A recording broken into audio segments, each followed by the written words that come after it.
Hi guys and welcome back to the channel.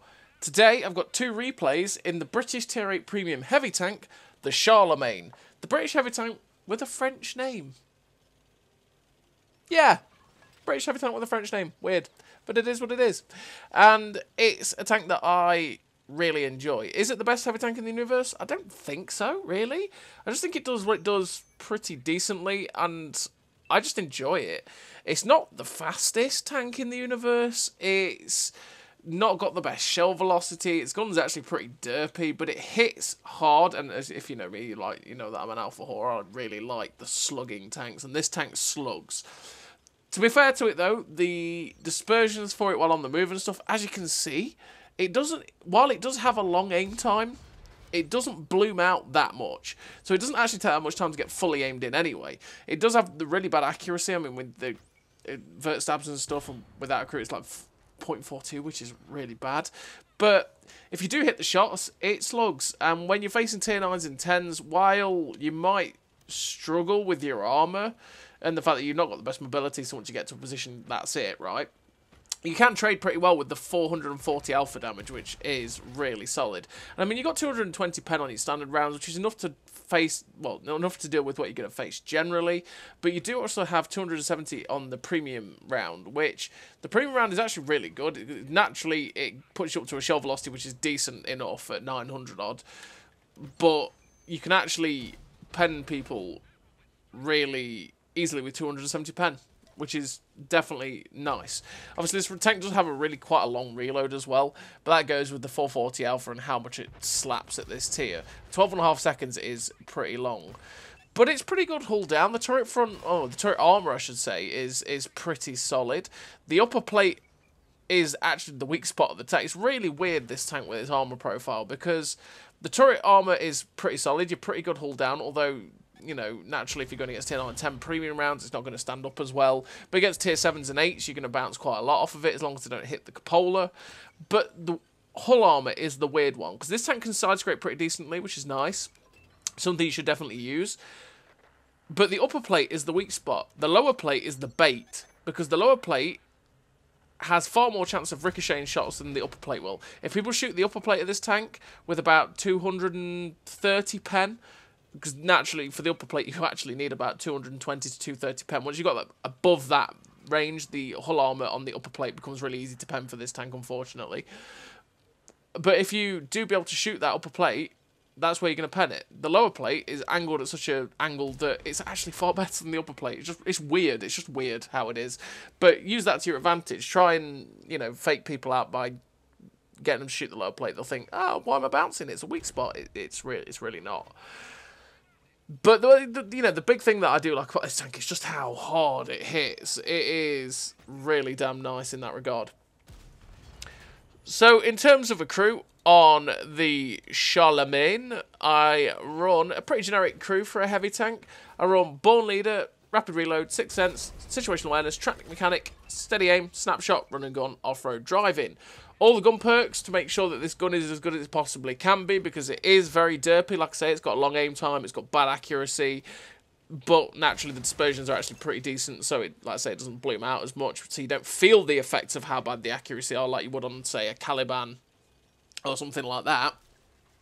But you want to make it as good as you can possibly make it. And then off-road driving, because the terrain resistances on the tank aren't the best, and especially on soft terrain, you want to make it so that it gets to its top speed, because it isn't the quickest tank, you know, 35 km/h top speed.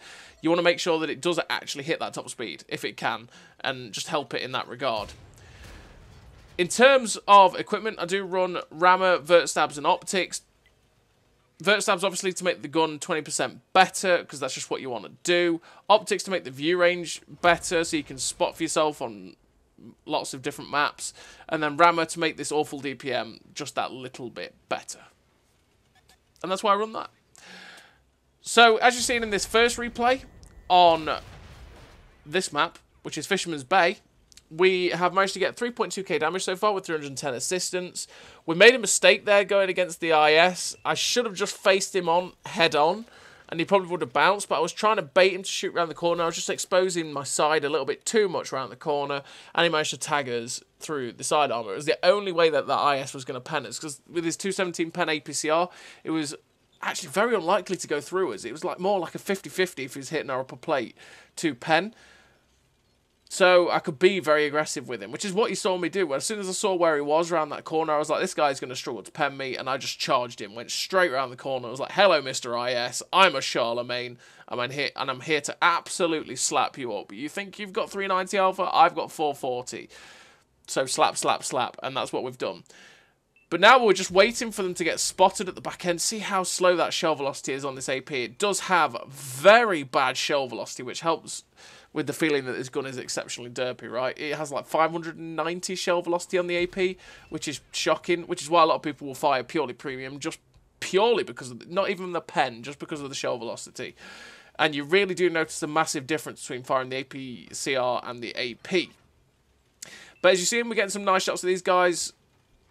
We're getting spots here from our friend over there, which is nice. And we're just trying to get ourselves into a better position to get some shots. Then we get spotted and actually slapped up through the side of a turret by the E25. The E25 is going to struggle to pen us unless he does stuff like that and catches in the side, or, you know, gets the side of our turret like he just did. And so I'm not too fussed about him when he's actually spotted us. We try and get a shot into the P43 turret, but the shell velocity just lets us down a little bit there, as it just basically tracks him only because he pulled back before the round even hit him. Now the E25 is in front of us. He's shooting at us. I'll say the only way he's going to pen me if it gets a shot into our side turret. We're just like, please, E25, shoot at me. Tell me where you are. But he doesn't fire. He's still looking at us. You can see he's still looking at us because we are detected. But no, well, now we're not. So that tells us he's either gone away or we're just below. He's still in those bushes somewhere. I'm just like, please, Mr. E25. Pop a shot at me so I can blind fire. We try and pop a blind shot at the bushes in front because I'm thinking possibly that's where he is. But no bueno. Randy's having this VK3001D attack him, so we tried to get a shot into him. Unfortunately, it doesn't go anywhere near. And now we're not detected while we're sat on this ridgeline. But we did see a shell tracer there. And it's like, that was a shell tracer. So something's in that bush there. We try and, well, we do pop a blind shot. And we managed to pen it and puts us up to near 5k damage, and it's firing very quickly, so it is that E25. You saw us, we knew there was something in those bushes, we didn't know which bush it was, but we were just keeping our eye on it, and we actually saw the shell tracer fly out of it, and that told us, yep, there is something in that bush, let's pop the blind fire exactly where he was, and yeah, you know, you don't hit 100% of the shots you don't take, right? So you may as well pop a blind shot here and there to see if you can hit it, and especially when it was the E25, and we knew he was going to struggle to pen us frontally. Well, he can't pen us frontally. 194 pen just isn't enough. Unless he hits the cupola and stuff. We just thought, you know what, we can pop a blind shot and move forward. And if you don't hit us, you don't hit us. And we've got the hit points to take hits from him anyway. But we come over the top of this ridge because we managed to close the distance. Now, the E25 is running away. We managed to surprise the brass, get a shot into his rear and shut him down. Just waiting for the reload. It's like, please let me get a shot into this E25. Oh, we just can't quite get the shot before he gets behind cover. Just still looking for the shot, but the Tiger 2 managed to get in there to shut him down. And we finished the game with a nice total for the Charlemagne. We finished with a victory, 3 kills, 5.1k damage, 464 assistance, 2.1k blocks, Ace Tanker, Brothers in Arms, Confederate, High Caliber, Sniper, Steel Wall, 1843 base XP. A nice game for both me and Randy there. In 2 British heavy tanks. Flying the colours, as it were. And yeah, the Charlemagne is just a tank that I just really enjoy. I just really enjoy how hard it slaps. I don't know. I feel like whenever I've gone against people in this tank, they've completely underestimated it. And you just sit there managing to just constantly fire, pull. Because the best place and the best way to play this tank is to play close to a ridgeline or in the town somewhere and play in that peek-a-boom lifestyle, right? You pop over, go high, slap, 440, pull back, get yourself safe and away from harm, and wait for your reload because the reload is long. There's no sugarcoating that. It is a very long reload. And then pulling back, popping over and going, hello, friend. Slap once again, because that's just what this tank wants to do. So we're on the second game. We're on Moravanka, and we're again top tier, which is nice. It's a very tier 8 game, and we're like, okay, you know what? We're going to go to the heavy tank flank over here along the 2-3 line. And if I can, I'm hoping to possibly push into that dip along the EF line where the light tanks currently are brawling. And if we get in there, we can try and win that, and we can get aggressively onto the corner. So we pop round the corner, we're instantly going, like I say, because I want to. Unfortunately, we get penned by the 45 TP. Oh, we just missed the ram there on the light tank. He just managed to get the shot in, but we did manage to get a big slap into him. This TANK is trying to get a shot into our ass, so we're doing our best to hide our ass from this guy so he can't pen us. We managed to get the shot into him, and he never managed to get the shot at us. He was looking for the shot into our ass the whole time so that he could pen it. Now he comes over, and again, I wasn't too fussed about him getting shot into our side. It was our ass. I didn't want to give him the shot. He only hits us for 200 and then rams himself to death on us.